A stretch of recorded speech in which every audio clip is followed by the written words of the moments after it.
ito guys yung Manila Bay.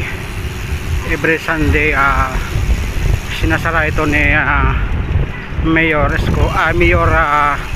Hani Lacuna. Every Sunday naman ang daming nag-jogging, nag-bike. Teka, mayroon akong kanina ko pa sundan to, mga ilang finish line na kami, nasa higit 6 na ayun, bata naka road bike. Kanina pa yan, mga nasa 8 taon siguro siya. Galing niya magdala ng road bike. Basic na basics kanya. Ayan. Actually ayun ang trainer niya, katabi niya.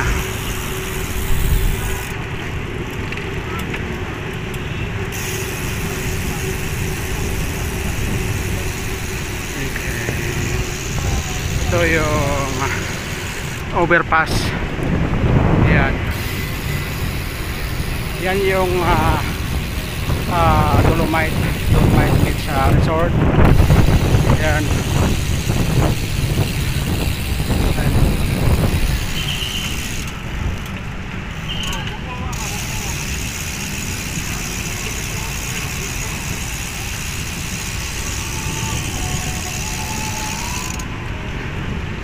This way.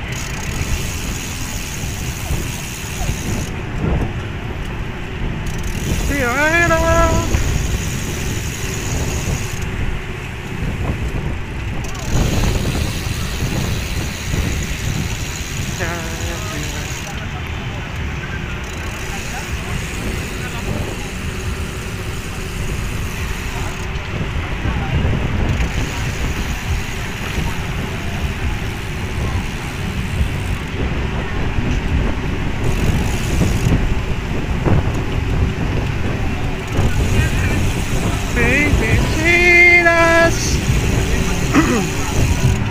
Parang ulan. Okay guys,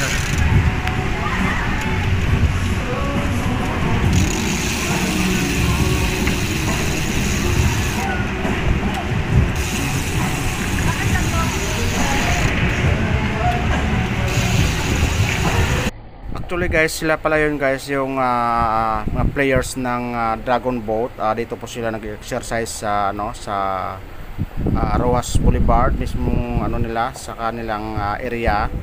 Diyan kasi sila mismo guys nag-training sa tapat mismo ng ng Dolomite sa Beach Resort. Dito lang po sa Milabian. Ito pala guys yung bata sinusundan natin. Nakailangan laps na kami, nasa 6 or 7 na yata, hindi ko lang mabilang kasi every Sunday ito guys. Kasabay ko ito lagi yung bata na to. Di ako magkamali, yung edad na nasa 8 o 9, 8 saka 9 yung edad nito. Tanungin natin mamaya pagkatabi natin sa kanya, kasi kasama niya yung kanyang trainer. Ayun yung kanyang trainer, yung lalaki na yan. Katabi niya, kasama niya lagi yan guys. Actually marami yan sila dito pag every Sunday, kasi sarado yung Lunita pagka every Sunday. Tatanungin po natin yan guys, yung baby, ilang taon na siya. Ilang taon ka na be? Atin na? 10 years old guys. Akala ko nga siya pwede na rin